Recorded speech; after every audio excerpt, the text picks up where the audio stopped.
오늘 고린도전서 8장 말씀을 함께 나누려고 합니다. 8장 내용은 이렇게 잘 아는 내용이기도 하고요. 또 그렇게 어렵거나 복잡한 그런 내용은 아닙니다. 사도 바울이 앞부분에서 교회 분열이 있는 것에 대해서, 그리고 가늠하는 문제에 대해서, 그리고 교회 안에서 서로 송사가 있는 것에 대해서 여러 가지 문제들에 대해서 이야기를 했는데, 이 8장에서는 우상의 제물과 관련되어 있는 내용을 이야기를 합니다. 천천히 읽어보시면 논리적인 순서를 따라서 바울이 본문을 전개를 했어요. 그래서 1절에 3절 제일 앞부분에는 주제를 제시하는 그런 역할, 그런 내용이 나오고, 그 다음에 무엇이 진리의 지식인가에 대한 내용이 나오고, 그리고 그 다음에는 이제 뭐 현실과 지식 있는 사람들을 향한 권면, 이런 내용들이 나옵니다. 먼저 제일 처음 1절부터 3절까지, 어찌 보면 1절부터 3절까지의 바울이 하고 싶은 얘기를 다 하고 있습니다. 1절부터 3절을 보시기 바랍니다. 1절, 우상의 제물에 대하여는, 그래서 다루고 있는 주제는 우상의 제물에 대한 것입니다. 그러니까 우상의 제물이라고 하는 건 뭐냐면, 이 고대 사회에서는 가령 고깃집에서 고기를 팔 때에 그냥 도축을 해서 고기를 파는 게 아니라, 일단 도축을 하면 그걸 갖다가 자기들이 섬기는 신에게 뭔가 바치는 그런 행동을 하고, 그리고 난 다음에 고기를 파는 그런 것에 대해서 이야기를 하는 것 같아요. 아마 우리나라도 이런 게 좀 익숙한 편이죠. 가령 최첨단인 비행기를 들여와도 일단 앞에다 놓고 돼지고기 갖다 놓고 10,000원짜리 딱 꽂아놓고 뭔가를 하죠. 보면 참 장면이 어울리지 않아요. 비행기 들어왔는데 돼지머리 갖다 놓고 이렇게 고사를 지내니까. 이런 고대사회도 그랬던 것 같아요. 그래서 일반적인 정육점에서 파는 음식들이나 고기들이 그냥 자기들이 알아서 하는 게 아니라 일단 잡으면 뭐 한 번 이렇게 하는 거죠. 저도 예전에 어느 단체에다 뭘 좀 도와주기 위해서 방문을 하다가 빈손으로 가기가 좀 그러니까 아침에 가면서 사과를 한 박스 사가지고 갔어요. 그래서 과일 가게를 갔는데 사과를 탁 파시는 분이 참 좋게 생기신 아주머니께서 파신 거예요. 사과 한 박스 사과 딱 드는데 제가 현찰을 딱 드리니까 아주머니께서 현찰을 딱 받으시더니 코에다 한번 딱 대시고 이마에도 한번 대시고 막 이렇게 하시더라고요. 왜 그러세요? 그랬더니 오늘 처음 판 거라서 이렇게 해야 재수가 좋다고 그러면서 막 하더니 이걸 가지고서는 제가 가져간 사과 박스에다도 막 이렇게 하시더라. 그래서 제가 그걸 보고 또 재수 온 붙었다고 나 바꿔달라 이럴 수도 없고요. 그러니까 이게 관습인 거죠. 문화인 거예요. 그래서 이 고대사에서 아마 로마 시대 때에도 우상에게 뭔가를 바치고 그 다음에 팔고 이런 것이 아니었나 싶습니다. 이 우상의 제물에 대해서 1절 두 번째 줄을 보면 우리가 다 지식이 있는 줄 알지만 지식은 교만하게 하며 사랑은 덕을 세우나니, 이 문제가 뭐가 된 거냐면 뒤에도 이제 상세하게 나오겠지만 이 우상에 바친 고기는 먹으면 안 된다 이렇게 생각하는 사람들이 있었습니다. 아직 믿음이 연약한 사람들이에요. 원래 먹어도 됩니다. 근데 그런 사람들 앞에서 지식 있는 사람들, 그거 아무것도 아니야 먹어도 돼 이렇게 생각했던 사람들이 편안하게 우상의 제물을 먹는 거예요. 그것 때문에 믿음이 없는, 지식이 없는 연약한 사람들이 자꾸 실족하거나 죄를 범하거나 하는 그런 행동들이 이제 그런 결과들이 나타나는 거죠. 그거와 관련해서 이제 이야기를 하는 겁니다. 그러면서 지식은 교만하게 하고 사랑이 덕을 세운다 이렇게 표현했어요. 그런 다음에 2절에 보시면 이걸 다시 바울이 뭐라고 설명했냐면, 잘 보세요. 2절, 만일 누구든지 무엇을 아는 줄로 생각하면 아직도 마땅히 알 것을 알지 못하는 것이요. 그러니까 내가 지식이 있잖아요. 우상에 바친 제물은 아무것도 아니야. 그런 지식이 있어서 이 우상의 제물을 먹었다고요. 그러면 이것에 대해서 어떻게 사도 바울이 표현했냐면, 자기가 다 알고 있다고 생각하지만 사실은 마땅히 알 것을 알지 못하는 것이다. 그럼 이 부분을 우리가 잘 이해해야 됩니다. 이게 무슨 뜻이냐면, 사실 지식을 갖고 있는 사람은 제대로 된 지식을 갖고 있으니까 마땅히 알아야 될 거 알고 있는 겁니다. 우상에 바친 제물 아무것도 아니에요. 먹으면 돼요. 그 지식은 올바른 지식이에요. 그 지식을 이미 갖고 있는데 왜 그런데 마땅히 알 것을 모른다고 했을까요? 그래서 바울이 이야기하는 마땅히 알 것을 모른다고 했을 때에 마땅히 알 것은 음식과 관련된 지식이 아닙니다. 음식과 관련된 지식이 아니라 신앙생활과 관련된 다른 지식을 모르고 있다는 거예요. 그러니까 이 본문에 나오고 있는 우상에 바친 제물을 먹는 그런 지식을 갖고 있는 사람이 이 음식물과 관련된 지식은 갖고 있지만 또 다른 지식이 없기 때문에 지금 다른 믿음 연약한 자를 넘어지게 만들고 있는 것이다. 이렇게 설명한 거죠. 그러면 마땅히 알 것이란 도대체 무엇이냐? 마땅히 알 것. 사실 그거는 매우 간단합니다. 하나님께서 원하시는 신앙생활, 하나님이 원하시는 교회의 모습이 무엇인가, 이거에 대해서.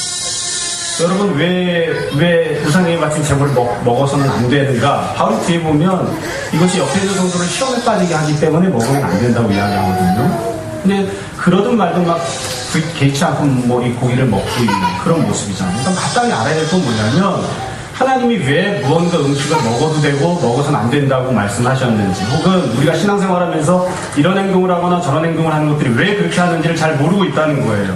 여러분, 궁극적으로 가장 귀하고 가치 있는 모습이 무엇이냐? 그러면 이거는 먹어도 돼, 이건 먹으면 안 돼, 이걸 아는 게 아니라 교회가 교회다워지는 것입니다. 교회가 교회다워지고, 교회가 우리가 이야기하는 대로 하나님 나라의 모습, 우리가 죽은 다음에 천국에 가지만 그 죽은 다음에 가는 천국이 아니라 그 천국이 이 땅에도 완전하진 않지만, 영원하진 않지만 이 땅에도 임시적으로 임해 있는 모습이, 하나님의 나라가 이 땅에 임해 있는 모습이 교회의 모습이 되는 그 모습이 되어야 한다는 것을 아직 모르고 있다는 거예요. 좀 다르게 말씀을 드릴게요. 우리 교회 이름이 언약교회잖아요.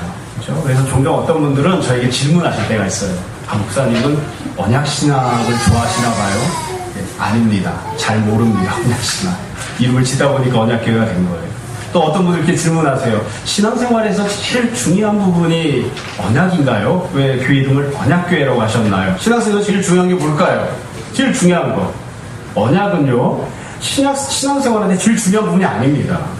중요하기는 하지만 우리가 신앙생활하는 가장 궁극적인 목적, 가치, 최종적인 가치가 무엇이냐면 언약이 아니에요. 언약은 하나님의 은혜를 받기 위한 과정이죠. 방법입니다. 그러니까 하나님께서 구약시대 때는 옛 언약을 주시고 신약시대 때는 예수 그리스도를 통해서 새 언약을 주시잖아요. 정말로 하나님이 원하시는 건 뭐냐면 우리 성도들이 다 예수님 믿고 은혜 받는 사람들 되기를 원하세요. 그러니까 어찌 보면 제가 제 입으로 이렇게 얘기하기는 좀 그렇지만 언약교회보다 더 좋은 이름은 은혜교회. 사실은 그래요. 은혜를 받기 위해서 언약이 있는 거잖아요. 그럼 하나님이 은혜를 주시면 은혜가 궁극적인 목적이냐? 그것도 아니에요. 조금 이게 사람마다 의견이 다를 수도 있지만 사실 우리가 언약을 맺는 이유는 하나님 은혜 받고 죄사함 받고 하나님 백성, 하나님 자녀가 되기 위해서고요. 하나님의 자녀가 됨으로써 우리가 주님이 주시는 안식을 누리고 죄사함을 누리고 기타 등등 여러 가지 다 포괄해서 하나님 나라를 소유하고 누리는 자가 됩니다. 궁극적인 최종적인 목적은 무엇이냐면 하나님의 나라를 누리는 거예요. 방금 말씀드린 것처럼 우리가 죽으면 다 천국에 가겠죠. 우린 이미 그것을 소유하고 있습니다. 죽은 다음에 하나님의 나라에 들어가서 영생을 얻고 살아가는 것은 이미 소유하고 있어요. 그런데 이 땅에서도 그 하나님의 나라를 누리고 살아야 되는데 여러 가지 모습들, 여러 가지 제약들 때문에 사실 현실 속에서는 완전하게 하나님 나라를 누릴 수는 없어요. 그래도 일정 부분이라도 어떻게든 하나님 나라를 누리기 위해서 이 땅에 교회가 존재하는 겁니다. 그러니까 교회라고 하는 것은 기준이 무엇이냐면 어떤 음식을 어떻게 해야 되는가, 이게 기준이 아니고 하나님 나라의 모습이 과연 그 안에 성취가 되고 있는가, 하나님의 나라의 모습을 교회를 통하여 이 땅 가운데 다른 세상 사람들에게도 흘러넘치고 누릴 수 있게끔 그렇게 만들어주고 있는가, 그게 기준인 거죠. 그러니까 이 바울이 이야기하는 건 아주 간단해요. 음식, 우상에 바쳐진 재물 먹어도 돼. 그거를 아는 지식은 네가 갖고 있지만, 그러나 정말 하나님이 원하시는 건 네가 함께 더불어 신앙생활하고 있는 다른 지체들이 시험에 빠지지 않고 그들이 은혜를 누리고 그들도 하나님 나라를 누리는 자들이 되기를 원하는 것, 주님이 정말 원하시는 가장 궁극적인 목적은 그거다라고 하는 사실을 네가 잘 생각하지 못하고 있다고 지금 지적을 하는 겁니다. 그러니까 여러분, 우리가 무엇이든 판단할 때에 가장 궁극적으로 생각하는 기준이 무엇이냐면 하나님 나라입니다. 하나님의 나라. 간단해요. 늘 이야기를 하잖아요. 천국에서는 어떠한가. 우리가 이 땅에서 하나님을 섬길 때도 마찬가지예요. 우리가 다 그렇게 완전히 못해서 그렇지 천국에서 하나님을 섬기듯이 이 땅에서도 하나님을 섬기는, 그게 기준이죠. 이웃사랑은 무엇이 기준입니까? 옆에 있는 사람은 살인하지 않고 도둑질하지 않고 거짓 증언하지 않으면 이웃사랑한 건가요? 아니에요. 우린 그거 기준 삼지 않아요. 예수님께서 산상수훈으로 말씀하시고 여러 가지 말씀을 해주셨던 것들이 결국 무엇을 이야기하냐면 하나님 나라 갔을 때, 하나님 나라에 갔을 때 그곳에서 네가 네 옆에 있는 사람에게 하듯이 그와 같은 모습으로 이 땅에서도 행하라. 그게 이웃사랑의 기준입니다. 그게 그러니까 도둑질하는 거, 살인하는 거, 거짓 증언하는 거 이런 걸 막 세세히 알고는 있어도 그거를 막 적용하다가 옆에 있는 사람이 함께 신앙생활하고 있는 사람이 시험에 빠지고 마치 생쪽에 들어가 있는 것처럼 그런 어려움을 느낀다면 그럼 네가 하나는 알고 둘은 알지 못하는 것이다. 바울이 지금 그렇게 설명하고 있는 것입니다. 그러니까 교회가 교회답게 되어지는 것이죠. 어떤 분들이 그런 이야기를 해요. 교회는 뭐 노동운동하는 곳이 아닙니다. 그렇죠. 우리 하나님을 섬깁니다. 근데 왜 우리가 무슨 이유가 되었든지 간에 노동자들이 착취당하거나 탄압당하거나 혹은 부당하게 어려운 일을 당하는 사람들을 우리가 왜 도와줘야 된다고 이야기를 합니까? 그런 일이 있어서는 안 된다고 이야기하는 이유는 뭐죠? 성경 본문에 그런 내용이 없는데 사실 이유는 간단해요. 하나님 나라에는 그런 모습이 없죠. 하나님 나라에는 그런 모습이 없어요. 누군가가 다른 누군가를 때리거나 누군가가 다른 누군가를 착취하거나 차별하거나 다른 누군가를 못살게 굴거나 하나님 나라는 그런 모습이 없어요. 그러니까 하나님 나라의 모습이 교회 안에서도 그대로 이루어지고 그리고 그 모습이 이 땅 가운데서도 성취가 될 수 있게끔 그것을 추구하라는 거예요. 그게 기준인 거예요. 그래서 지금 우상의 제물과 관련되는 지식은 어찌 보면 아주 낮은 수준의 지식인 것이다. 근데 너희가 그거는 알고 있지만 그러나 정말로 하나님 원하시는 것, 교회 안에 분란이 없이 성도들이 서로 화목하게 연약한 자도 또 믿음이 강한 자도 다 주님 바라고 기쁨 가운데 평안 누리고 신앙생활하는 그게 정말 주님이 원하시는 거라고 하는 것을 너희가 지금 알지 못하고 있다. 이렇게 이야기를 합니다. 자, 우리 주위에 결혼한 지 얼마 안 되는 신혼부부가 있어요. 저 형제님 이름이 뭐죠? 형제님 이름. 네, 여기 신혼부부 거기밖에 없어요. 네. 기영 형제. 결혼한 지 한 달도 안 된 새파란 새신랑. 신부는 칭따할 테니까 안 물어볼게요. 결혼은 결혼하는 것 자체가 목표가 아니에요. 그렇죠? 왜 결혼한 거죠? 왜 결혼한 거예요? 어려워. 자, 신랑 왜 결혼한 거죠? 신부에게 잘해주려고 결혼한 거죠. 나는 결혼했기 때문에 신부가 내 아내가 이 땅에서도 천국을 누리고 살 수 있게끔 해주겠다. 그러려고 결혼한 거잖아요. 그렇죠? 설마 신랑이 구형 형제가 내가 이제 결혼했으니까 이제 합법적인 종을 하나 데리고 왔다. 내가 원하는 거 음식 다 시키고 내가 원하는 거 빨래 다 시키고 내가 원하는 대로 다 부려 먹어야지. 이런 생각으로 결혼 안 했겠죠, 설마. 그렇죠? 그러니까 원래 결혼은 어떻게 하는 게 결혼인가에 대한 지식도 중요하지만 결혼하는 목적이 무엇이냐? 결혼했으니까 난 이제 끝! 이게 아니고 결혼 자체가 목적이 아니고 두 사람이 다 하나님 안에서 신앙생활 잘하고 하나님의 형상을 이뤄가고 이전보다 태어나기 이전보다 훨씬 더 행복하고 하나님께 합당하게 살아가고자 그렇게 하려고 결혼하는 거죠. 결혼했더니만 천지옥이 내 앞에 기다리고 있다. 안 하는 게 나아요. 그런 결혼을 왜 해요? 결혼했더니만 너무너무 힘들다. 안 하는 게 나아요. 그런 결혼을 왜 해요? 힘들고 어려워도 사랑하는 마음으로 상대방이 천국을 누릴 수 있게 해주고 나도 그 과정 속에서 내가 좀 힘들고 어려워도 또 천국을 누리고 그러려고 결혼을 하는 거잖아요. 그러니까 지금 바울이 그렇게 이야기를 하는 거예요. 네가 먹는 것에 대해서 우상의 제물에 대해서 지식을 갖고 있지만 그 지식은 맞아. 그건 온전해. 그러나 네가 모르는 게 있다. 하나님이 원하시는 건 교회가 어떤 모습이 되어야 하는가. 그게 조금 더 고차원적이에요. 조금 더 고상하고 본질적인 그런 목적이라는 거예요. 그런 지식을 네가 갖고 있지 못하다. 그러니까 네가 옆에 있는 사람이 시험에 빠지든 말든 함부로 행동을 하는 거지. 만약에 네가 천국에 대한 지식을 갖고 있다면 정말 하나님이 교회를 향해 갖고 있는 계획이 무엇인지를 알고 있다면 옆에 있는 사람 시험에 빠지게끔 그렇게 안 할 텐데 이게 한참 지나간 이야기지만 그렇습니다. 요즘도 이제 관련된 일이 있기는 해요. 우리가 이 예배당을 살 때 여러분 다 아시는 대로 여기 우리가 5억 5천에 샀어요. 5억 5천에 샀는데 이걸 몽땅 다 빚으로 샀어요. 그렇죠? 놀랍죠? 우리가 이 빚을 얻을 수 있는 은혜가 있었다는 게 얼마나 감사했는지 몰라요. 예전에 여기로 이사 오기 전에 성도들이 헌금을 했습니다. 예배당을 사야 되니까 우리 한 주 정해서 헌금을 하자 해가지고 헌금하는 시간을 정해서 헌금을 했어요. 그때 헌금 나온 금액이 이제 한 오래된 일이라 기억이 잘 안 납니다. 8천인가 9천만 원이 헌금이 나왔어요. 성도 한 24명이 8, 9천 헌금을 한 거예요. 내가 다른 분한테 우리 성도들이 5억 5천짜리 사는데 8, 9천 헌금했다. 이렇게 얘기했더니만 그렇게 얘기하시더라고요. 야, 그 성도가 그렇게 헌금했으면 성도들이 목사님을 예수님처럼 섬기고 있는 겁니다. 그러시더라고요. 정말 애써 헌금했다. 그래서 우리가 그 헌금을 가지고 기쁘게 그 당시 갖고 있던 빚을 갚았습니다. 예배당을 사는 데 쓴 게 아니라 빚 갚는 데 썼어요. 빚을 갚고 일부분을 가지고 또 이제 한 2, 3층 예배당을 사는데 쓰고. 여러분, 우리가 그때 제가 성도들에게 했던 얘기가 있어요. 투표하면서 예배당 사는 거 많으냐 투표합시다. 공동의서 해야 되잖아요. 제일 처음에 물었던 게 그거예요. 자, 우리 몇 프로 놓고 할까? 몇 프로? 찬성 몇 프로?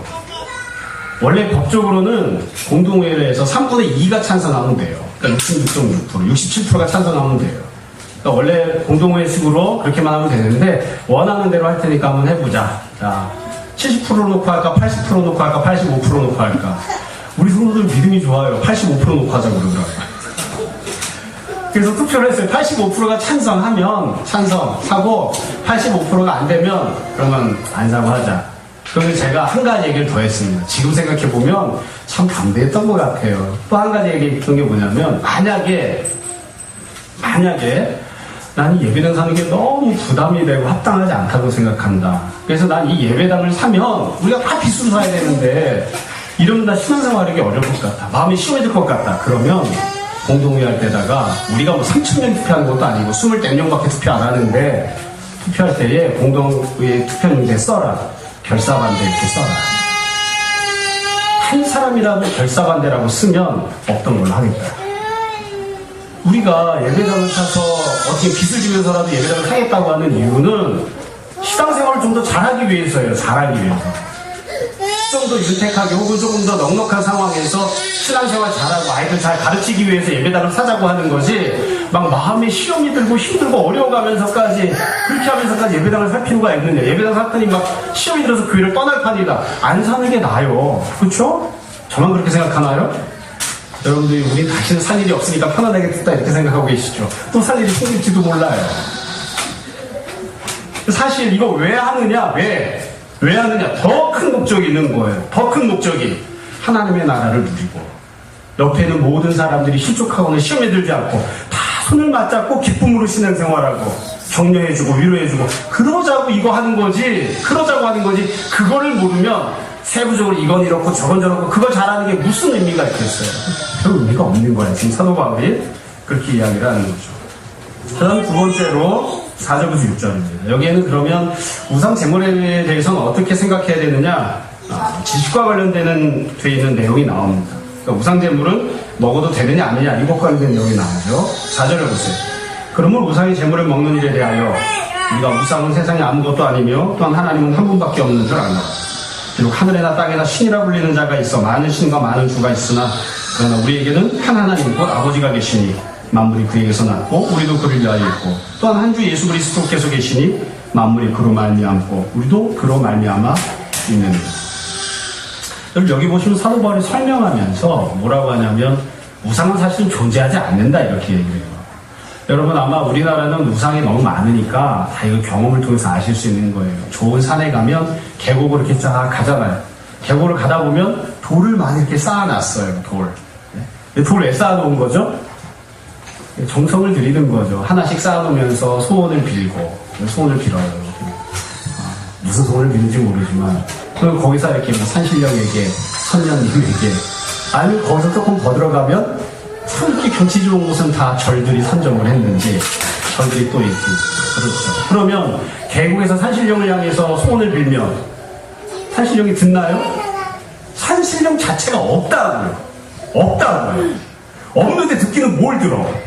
못 들을 뿐만 아니라 없으니까 내가 빌었던 소원을 성취시켜줄 수도 없는 거예요. 이 사도 바울이 이 설명을 하는데 사실 이게 어려운 게 아닙니다. 예전에 제가 저희 둘째 아들 자랑한 적이 있죠. 유치원에서 이 설문 이렇게 하는 게 있었어요. 제가 자랑스럽게 사진도 찍어놨어요. 이렇게 동그라미 하나 그려놓고 달님에게 소원을 비세요. 그래서 달님에게 비는 소원. 그래가지고서는 동그라미 그려놓고 자기 소원을 쓰는 거예요. 그래서 우리 둘째가 거기다가 달님 이렇게 두 글자 쓴 다음에는 점점하다가 밑에다가 이렇게 썼더라고요. 달님에게 소원 비는 거 아니에요. 우리는 예수님께만 기도해요. 하나님께만 기도해요. 달님에게는 아무리 소원을 빌어도 다른 신이 아니에요. 들어주지 않아요. 그러니까 사실 달을 향해서 음식을 쌓아놓고 막 제사를 드렸다. 헛고생한 것이단 말이에요. 더군다나 거기서 쌓아놓던 음식은 아무 죄가 없어요. 음식에 무슨 죄가 있어요. 사실은 존재하지도 않는 달이 신이 아닌데, 달이 사실은 어떤 생명력 있는 존재가 아닌데 그 달에게 음식을 많이 쌓아놓고 제사를 드렸다고요. 그럼 그 음식이 무슨 죄가 있냐고요. 허물에다 대고 그냥 쌓아놓았던 음식에 불과한 거예요. 그러니까 그 음식은 죄가 없다, 불결하지도 않아, 먹어도 돼. 아무 상관없어. 물론 사탄이 있습니다. 마귀는 있습니다. 그렇죠? 우리 눈에 보이지 않아도 영적 존재로서 실제로 마귀가 있어요. 그리고 마귀가 우리들에게 이런저런 유혹을 하기도 하고 실을 빠지게 하기도 하고 혹은 물질 세계에서 이런저런 역할들을 하기도 합니다. 그래서 때로는 어떤 때는 마귀가 산신령은 없는데 산신령이 뭘 하는 것처럼 어떤 행동을 하는 그런 경우들도 있을 수 있습니다. 그렇지만 우리가 이렇게 일반적으로 바울이 지금 이야기하는 건 나는 마귀를 섬겨, 이것은 마귀 앞에 제사를 드리거나 그런 경우를 지금 이야기하고 있는 것은 아니에요. 여하튼 여기에서 우상이 문제가 되는 건 뭐냐면 사람은 하나님만 섬기고 하나님께만 예배드리고 하나님만 경배해야 되는데 하나님 이외에 다른 무언가에게 물건을 쌓아놨든 돈을 쌓아놨든 뭐라든 하나님이 아닌 또 다른 어떤 존재가 있다고 상정을 해놓고 그 앞에 절하고 경배하고 제사를 드리는 그런 것들은 이제 우상 숭배니까 합당하지 않은 것이죠. 그래서 바울이 이야기를 합니다. 하나님 한 분만 살아계시고 다른 것들은 존재하지 않는다. 존재하지 않는다. 그리스 신화에 보면, 로마 신화에 보면 바다에 가면 포세이돈이 삼지창을 들고 막 서 있다고 그래요.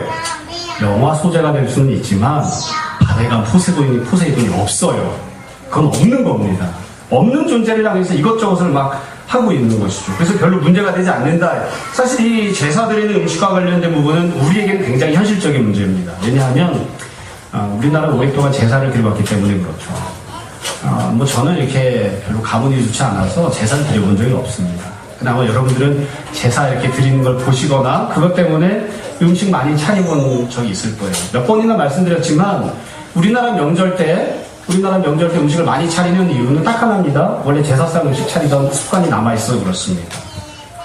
그러니까 우리가 참 교회가 참 독특하게 이 복음이 이 땅에 들어오면서 제사 드리면 안 된다라고 배척을 하면서 제사상 차리기 위해서 많이 만들었던 음식 많이 만들지 마라, 이거 배척하는 건 안 했어요.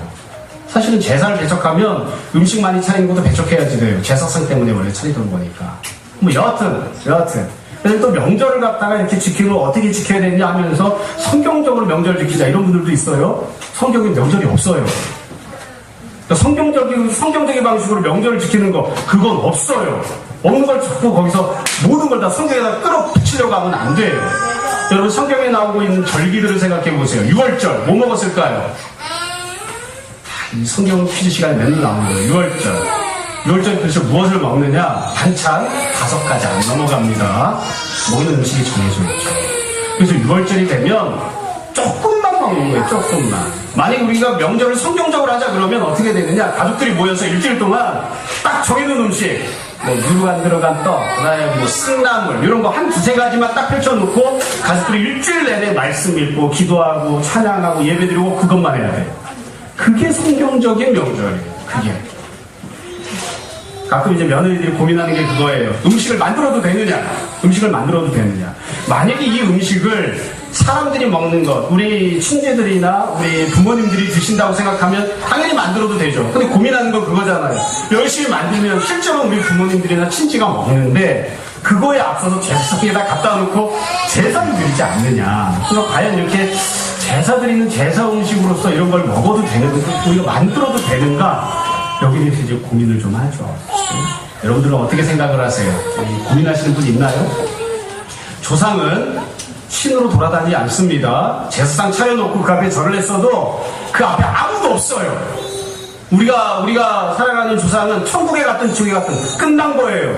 조상이 와서 숟가락질 하기 어려우니까, 젓가락질 어려우니까 그냥 숟가락 젓가락도 꽂아줘야만 먹을 수 있는 그따위 조상이 무슨 힘이 있다고 후손들에게 이러쿵저러쿵 하겠어요. 여러분 사실은 그냥 허공에다 대고 절을 한 거예요. 허공에다 대고. 바울이 이야기를 합니다. 우상이 가르쳐준 지는 아무것도 아니다. 허공에다 대고 그냥 바친 것 뿐이야. 그렇게 이야기를 해요. 자, 그 다음에 세 번째 내용입니다. 그 뒤에 7절부터 보세요. 7절부터 보시면 이 세 번째 내용은 고린도 교회의 현실에 대해서 이야기를 합니다. 7절. 그러나 이 지식은 모든 사람에게 있는 것이 아니므로 어떤 이들은 믿음이 약한 사람들이 지금까지 우상에 대한 습관이 있어서 우상의 제물로 알고도 먹는 거로 그들의 양심이 약해지고 하고 지냅니다. 바울이 지금 문제를 삼는 것은 우상의 제물을 먹는 사람들에 대해서도 문제를 삼습니다. 사실은 그 먹는 것 자체는 죄가 아니에요. 죄가 아니지만 뭘 문제 삼냐면 신앙 양심이 합당하지 않게 행동한다. 마음이 껄쩍지근하죠. 이거 먹어도 되는가? 이거 안 해야지 돼요. 자기 신앙 양심이 껄쩍지근하면 안 해야지 돼요. 안 해야 되는데 근데 그걸 갖다가 껄쩍지근하면서도 하는 거예요. 어떤 분들이 물어봐요. 11조 해야 되느냐 말아야 되느냐. 알아서 하세요. 신앙 양심에 맞게 하세요. 근데 무엇이건 하나님께 감사를 표현하고 내가 갖고 있는 모든 것들이 주님이 주신 선물이라고 고백하고 표현을 하는데 그것을 구약 때부터 있어왔던 11조라고 하는 방식으로 우리가 표현하는 것 뿐이지 안 한다고 해서 죄가 되거나 10분의 2를 한다고 해서 더 공로가 되거나 그거는 아닙니다. 어떤 분들은 10분의 1만 하면 내가 의무를 다했다라고 하는 어떤 그런 마음의 만족감을 주니까 11조를 아예 그렇게 해서 하지 말게 하는 이런 분도 있어요. 10분의 1을 할 수도 있고 10분의 3을 할 수도 있는데 그걸 왜 막느냐 이거예요. 그런 얘기 하시는 분께는 내가 그래요. 현실을 몰라도 너무 모른다. 10분의 2나 10분의 3을 하고 싶은데 11조 때문에 가로막히는 사람은 내가 본 적이 없다. 살림을 해봐라. 10분의 1 하기가 얼마나 힘든 줄 아느냐. 10분의 1 헌금하기가 얼마나 힘든 줄 아느냐. 정말로 주님을 사랑하는 마음이 없으면 그거 드리기 어렵다. 몇 번이나 드리잖아요. 여러분 여기 있는 아주머니들 중에 아주머니라는 호칭 말고 다른 게 뭐가 적절하지가 않아서 생각나는 게 없었어요. 나가서 20만원짜리 밥 드셔보신 분, 식당에 가서 20만원짜리 밥 드셔보신 분 있어요? 있어봤자 1년에 한 번이나 먹을까요? 평생에 한 번 먹을까? 근데 20만원 헌금은 하잖아요. 내 평생 한 번도 먹어본 적이 없는 돈을 주님 앞에는 사랑하기 때문에 드리는 거예요. 그러니까 이게 정말로 살림살이 하다 보면 힘들고 어려워요. 10원 한 푼 아끼는 게 얼마나 어려운지 몰라요. 얼마나 어려운지. 어렸을 때도 그렇게 늘 가슴에 새겨 있었습니다. 우리 어머니 제발 시장에 가면 조금만 깎았으면 좋겠어요. 쪽팔리게 너무 많이 깎잖아. 10%를 깎으면 좋은데 50%를 후려치니 그걸 갖다가 다 깎을 때까지 시장을 몇 바퀴를 도는지 뭐야. 몇 바퀴를.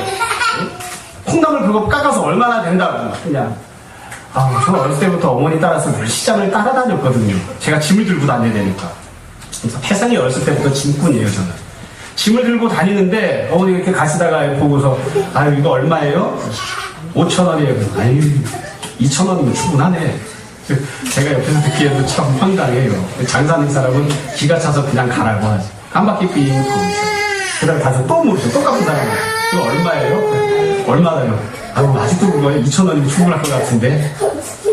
그렇게 사는 사람들이 돈을 모아서 그걸 헌금을 하잖아요.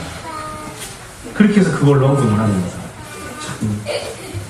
그러니까 어떤 우리가 주님 앞에 무언가를 드리거나 아니면 무엇을 먹느냐 마느냐 이런 것들 할 때에 제일 중요한 근본이 되는 기준은 신앙 양심이에요. 신앙 양심. 이렇게 딱 정해져 있기 때문에 그걸 지켜야 돼. 이것도 중요하지만 그보다 더 중요한 건 신앙 양심이에요. 내가 정말 괴로워요. 내가 이 헌금을 안 하면 11절 안 하면 너무 마음이 괴롭다. 그럼 빚을 얻어서라도 해야 되겠죠. 근데 굳이 꼭 그렇게 빚을 얻어서까지 헌금을 해야 됩니까? 적자를 봐가면서까지 그렇게는 안 해도 돼요. 근데 어떤 분들은 이 마음의 양심에 걸리적거리는 분들이 있어요. 그럼 양심에 꺼리끼게는 하지 마요. 양심에 꺼리끼게 하지 마요. 근데 지금 우상의 제물을 먹는 사람들이 이거 먹으면 안 돼 라는 생각을 갖고 있으면서 자꾸 마음에 걸리면서도 먹고 있는. 그러니까 그거는 옳지 않다. 신앙 양심을 더럽히고 있는 것이다. 지금 그렇게 이야기를 합니다. 그 다음에 8절을 보세요. 음식은 우리를 하나님 앞에서 내세우지 못하다니 우리가 먹지 않았다고 해서 더 못 사는 것도 아니고 먹는다고 해서 더 잘 사는 것도 아닙니다. 그런데 너희의 자유가 믿음이 약한 자들에게 걸려 넘어지게 하는 것이 되지 않도록 조심하라. 그러니까 자유가 갖고 있는 사람, 지식을 갖고 있는 사람들에게 이야기를 합니다. 다른 사람들 걸려 넘어지게 하는 그런 행동을 하지 마. 그래서 결국 바울이 지금 얘기하고 있는 건 아주 간단해요. 옆에 있는 사람을 배려해주라. 너는 자유를 행사했지만 그 결과 다른 사람들이 시험에 빠지잖아. 그럼 그 자유를 행사하지 마라. 그 자유를 행사하지 마라. 아마 여러분들도 그런 경험 많이 있으실 거예요. 선거 때만 되면 교회에는 이제 막 신앙생활 열심히 하시는 분들이 와서 인사하고 이렇게 하시죠. 그래서 꼭 권사님들이나 어르신들이 보면 가끔 그런 얘기 하세요. 저 아무개 장로님 이번에 국회의원 나왔다는데 글쎄 지난번에 술자리에 가서 술자리 높이 들고 건배를 했다구만 막 이렇게. 사실은 술자리에 가서 여자를 끼우는 것도 아니고 술 한잔 한다 그럼 그게 이렇게 죄가 된다 이렇게 얘기 안 할 수도 있어요. 그렇지만 문제는 뭐냐면 그 장면을 보고 다른 사람이 시험에 들잖아요. 다른 성도가 시험에 들잖아요. 그러니까 술을 마시는 게 옳으냐 그르냐를 떠나서 내가 장로면 내가 어떻게 행동하는지를 쳐다보고 있는 다른 성도들이 있으면 술자리에서 건배해야 되는 상황이 생기면 하지 말아요. 옆에 있는 사람에게 실족하게끔, 넘어지게끔 하지 말아요. 다시 말씀드려요. 건배 한잔 한다고 해서 죄가 되는 건 아니에요. 뭐 술 마시는 걸 제가 죄다, 지옥 가다 이렇게 얘기하고 싶지 않아요. 그런 문제가 아니에요. 옆에 있는 사람 실족하지 않게 해라요. 불행하게도 한국 사회는 예수님 믿으면 술 안 먹는 것으로 다 정해졌습니다. 그래서 우리 술 먹는 자유를 박탈당했어요, 우리 사실은. 미국에는 목사님들도 술 마셔요. 유럽에서는 목사님들도 술 마시고 담배 피고 해요. 심지어 우리가 잘 알고 있는 로이드 존스나 이런 사람들은 너무 담배를 많이 펴가지고 스스로도 고민이었어요. 담배를 좀 끊어야 될 텐데. 그래서 아예 그냥 일기에서 써놓잖아요. 담배를 줄이기로 했다. 스펄전 목사님은 꼴찌였다고 그러죠. 스펄전 목사님, 흔히 우리가 농담처럼 하는 얘기가 스펄전 목사님이 담배를 딱 물고서 썼던 설교 원고를 한국에는 목사님들이 베꼈으면서 담배 피지 말라고 설교한다. 근데 사실은 이게 주변의 문화가 중요해요. 이 주변 사람들이 시험에 들잖아요. 여러분, 제가 담배 피는 걸 상상해 보세요. 상상도 하고 싶지 않아요, 저는. 누군가 담배를 핀다고 하면 제가 죄인이라고 정죄하진 않아요. 그런데 옆에 있는 사람들이 시험에 들잖아요. 더군다나 목사가 담배를 피면 시험에 들잖아요. 그렇죠? 벽기로 나가는 것처럼 한 가지 더 말씀드릴게요. 제가 초등학교 때 제가 학교를 이제 여의도에서 다녔으니까 초등학교, 중학교, 고등학교를 다 여의도에서 생활을 했거든요. 근데 여의도 경향교회라고 있었습니다. 성태 목사님 설교 시간에 가끔 예화를 하시면서 골프 치는 말씀을 하세요. 골프. 공 놓고 막대기로 치는. 그 이야기를 할 때마다 우리 어머니 막 미치십니다. 시험이 들어요. 어떻게 목사가 그렇게 돈이 많이 드는 그런 게임을 할 수 있느냐. 내가 얼마나 시장을 몇 바퀴 돌면서 한 돈으로 11조를 했는데 그 돈을 가지고 골프를 치러 간다는 게 말이 되느냐. 그러니까 제가 또 이렇게 들 때마다 사실 골프 치는 게 죄입니까? 저는 죄에 가깝다고 봐요. 목사의 경우에. 옆에 있는 성도가 시험에 들으면 하지 말아요. 안 해도 되잖아요. 안 해도. 몰래 하든지. 몰래 할 것 같으면 들키지 말든지. 그래서 내가 자유를 누렸지만 그것 때문에 옆에 있는 사람이 시험에 들 것 같으면 하지 말라는 거. 우리가 다 알고 있는 내용 지금 계속 반복해서 말하는 겁니다. 자, 끝에 네 번째 마지막으로 이야기합니다. 10절부터 13절인데요. 여기 보면 이제 믿음을 갖고 있는 사람, 지식을 갖고 있는 사람들에게서 권면하는 내용이 나옵니다. 10절, 지식 있는 네가 우상이 지배하는 자 먹는 것을 누구든지 보면 그 믿음이 약한 자들의 양심이 담력을 얻어 우상의 제물을 먹게 되지 않겠느냐. 그러면 이 지식으로 그 믿음이 약한 자가 멸망하나니 그리스도께서 위하여 죽으신 형제라. 이같이 너희가 형제에게 죄를 지어 그 약한 양심을 상하게 하는 것이 곧 그리스도에게 죄를 짓는 것입니다. 여기 보면 우상에 바친 제물을 먹는 건 죄가 아닙니다. 고기 먹어도 됩니다. 우상은 존재하지 않으니까 그 음식은 아무 죄가 없어요. 먹는 건 상관이 없어요. 그리고 그것을 지식의 토대를 두고 믿음을 가지고 행동하면 아무 문제가 되지 않아요. 그런데 그것 때문에 믿음 연약한 내 옆에 있는 형제가 실족하거나 넘어지면 그건 네가 죄를 짓는 거야. 음식을 먹기 때문에 죄를 짓는 게 아니라 네 옆에 있는 형제를 실족하게 만드는 것 때문에 그건 죄를 짓는 거야. 그리고 이 죄를 어떻게 규정했냐면 그 형제는 그리스도께서 그를 위하여 십자가에 달려 죽어주신 사람이에요. 그렇기 때문에 그 형제를 실족하게 하는 것은 형제에게 죄를 짓는 것일 뿐만 아니라 그리스도에게 죄를 짓게 하는 것이다. 그리스도에게. 그러니까 그런 일을 하지 마라. 그렇게 권면을 합니다. 여러분, 여기서는 사도 바울이 음식과 관련된 이야기를 했지만 다른 부분들도 마찬가지입니다. 주일 성수라든지 11조 문제라든지 다른 것들은 그 자체가 갖고 있는 특징들이 있어요. 거기에 대한 지식을 내가 갖고 있다고 해도 옆에 있는 사람이 실족할 것 같으면 조용히 잘 잠잠히 그리고 자기 자유를 자기가 갖고 있는 지식을 절제하는 것이 옳다. 이게 바울이 권면하고 있는 내용입니다. 자, 오늘 제가 해야 될 이야기는 다 했고요.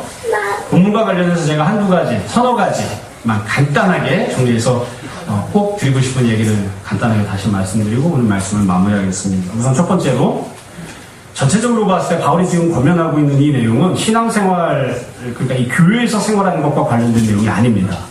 일상에서 생활하는 것과 관련된 겁니다. 교회에서 우상에 바친 제물을 먹을 것인가 말 것인가 이 얘기가 아니고요. 평상시 생활할 때 이거 먹을 건가 안 먹을 건가요? 여러분, 오늘 우리 점심 고기입니다. 좋으시죠? 고기가 볶은 것 같아요. 그 고기가 우상에 바친 고기일까요? 아닐까요? 지금 바울은 그런 얘기하고 있는 게 아니에요.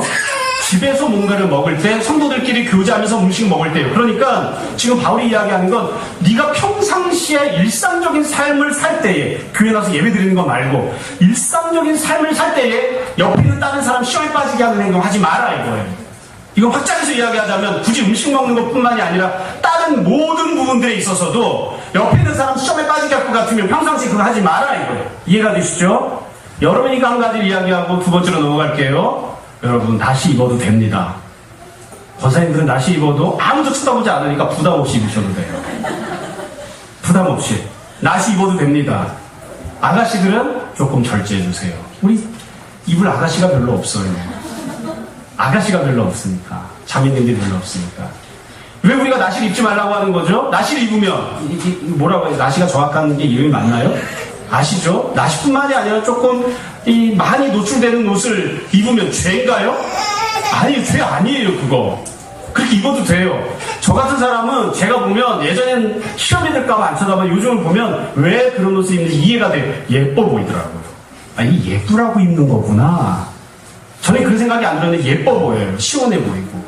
근데 아직 저 같은 상황이 되기 이전의 형제들은, 가령 뭐 수빈 형제나 이런 사람들은 시험이 된다. 시원해. 그러니까 여름이 됐을 때 내가 시원하냐, 이게 죄가 되냐 아니냐 이건 말고 옆에 있는 사람을 배려해달라고. 겨울이 되면요 밍크 입고 오지 마세요. 밍크는 딴 데 갈 때 입으세요. 예배당 올 때는 그냥 간단한 옷으로. 그리고 뭐라고 얘기해야 돼? 싸구려 옷을 입고 오라는 뜻은 아니에요. 좋은 옷을 입고 오시되 옆에 있는 사람 시험 들게 하지 마시고 옆에 있는 사람 시험 들지 않게. 밍크 입고 오면 죄인가요? 죄 아니에요. 저는 뭐가 밍크인지도 몰라요. 밍크를 입는다고 해서 죄가 되는 건 아니지만 옆에 있는 사람 시험 들지 않게끔. 이해가 되시죠? 우리 이제 애기 엄마들 있으니까 애기를 키워요. 유모차를 끌고 올 때 500만 원짜리 유모차는 끌고 오지 마세요. 그거 끌고 오지 마세요. 그거 끌고 와도 돼요. 그거 죄가 아니에요. 그렇지만 그걸 끌고 오면 저 같은 사람은 잘 몰라요. 저는 애를 키울 때 그냥 남의 집에 쓰다 버린 것 같다 갖고 와서 썼어요. 그래도 잘 컸어요. 그런데 저 같은 사람들은 모르지만 같은 애기 엄마들은 알더라고요. 보니까 이게 얼마짜리다. 그렇죠? 예전에 한번 교회에서 누가 이렇게 비싼 유모차를 갖고 와서 제가 얼마나 조심했는지 몰라요. 그 차랑 부딪히면 제 차를 팔아서 줘요. 그 옆에 있는 사람을 배려하죠. 이 일상생활에서 옆에 있는 사람 시험에 들게 하지 말아요. 근데 두 번째로는 여러분 지금 바울이 다루고 있는 문제를 다시 잘 생각해 보시면 이게 그렇게 심각한가? 어떻게 보면 형평성이 안 맞아요. 앞에 나왔던 문제는 교회의 분열, 간음, 재판 이런 것들이. 근데 지금 나오는 문제는 그렇게 심각한 문제가 아니에요. 이거 우리가 잘 생각해야 됩니다. 내가 볼 때 심각하지 않은 거예요. 내가 볼 때 심각하지 않다고 해서 그게 하나님 앞에서도 심각하지 않느냐? 아니라고요. 바울이 이거를 가는 문제와 똑같이 처리를 하고 있어요. 교회 안에서 송사하는 것과 똑같은 가치를 놓고 처리를 하고 있어요. 그러니까 이 문제를 우리가 아주 심각하게 받아들여야 됩니다. 그러니까 어떤 문제가 가볍냐 무겁냐는 내가 정하지 않아요. 예수님이 정하시는 겁니다. 여러분 봉서 읽다 보면 우리가 이해하지 못하는 부분들이 몇 군데 있는데 그 중에 하나가 이거예요. 어린 소자 하나를 실족하게 할 것 같으면 어떻게 하라고요? 차라리 연자맷돌을 메고 바다에 빠지는 게 낫다 이거예요. 아무리 생각해도 실족하는 게 나아요. 저는 연자맷돌 빼고 바다에 빠지는 것보다는. 우리가 판단할 문제가 아니에요. 그게 그렇게 심각한가? 심각한 문제입니다. 옆에 있는 사람을 배려해 주지 않는 것 심각한 문제입니다. 옆에 있는 사람을 잘 섬겨주고 배려해줘. 옆에 있는 사람 시험에 들지 않게끔 그렇게 하라는 거예요. 세 번째로 이 본문에 보시면 지식을 갖고 있는 사람에게 권면하는 내용만 나옵니다. 잘 보세요. 여기 보면 믿음이 없어가지고 지식이 없어가지고 고기를 먹고 양심의 가책을 받는 양심이 더러워지는 그런 사람들에게 너 어떻게 해야 된다 이런 내용은 안 나와요. 그런 내용은 안 나오고 누구에게만 권면하고 있죠? 지식을 갖고 있는 사람에게 믿음이 있는 사람에게만 권면해요. 명령을 한다고. 옆에 있는 사람 시험에 빠지지 않게 배려해라. 믿음 갖고 있는 사람에게만 권면해요. 이건 바울이 고린도전서에서 계속 일관되게 유지하고 있는 입장입니다. 그러니까 누구에게 가장 큰 책임이 있느냐? 잘한 사람, 잘못한 사람 그랬을 때 잘못한 사람에게 큰 책임이 있지만 실제로 권면하는 건 잘못한 사람에게만 권면하는 게 아니라 그 상황에서 믿음을 조금이라도 더 갖고 있는 사람, 조금이라도 지식을 더 갖고 있는 사람, 우리 식으로 얘기하면 목사, 장로, 신앙생활을 오래 한 사람, 알만한 사람들에게 바울이 권면하고 명령을 합니다. 알만한 사람이에요. 이해가 되시죠? 저희는 뭐 그런 일이 없습니다만 시어머니와 며느리가 같이 지내요. 누가 참아야 돼요? 시어머니가 참아야죠. 시어머니가. 왜냐면 시어머니는 베테랑, 며느리는 초짜배기죠. 뭘 알겠어요. 생쌀을 안 주워 먹는 것만 해도 감사하지. 근데 시어머니가 수십 년 살림하신 분이 예, 너 밥 지을 때 왜 그러니? 이러면 감당할 수 있는 며느리는 아무도 없어요. 그러니까 감당할 수 있는 사람에게 뭔가를 부탁하는 거예요, 지금. 항상 올바른 것은 아닙니다. 마지막으로 한 가지만 더 말씀드릴게요. 자, 그러면 본문에 나와 있지 않지만 믿음이 연약한 자들은 어떻게 해야 되죠? 아무것도 안 하고 끝까지 해도 되나요? 아니에요. 바울이 지금 믿음이 연약한 사람을 배려하라고 한 건 요 배려만 하면 모든 문제가 해결된다는 뜻이 아닙니다. 믿음이 연약한 사람들도 믿음이 성장해야 됩니다.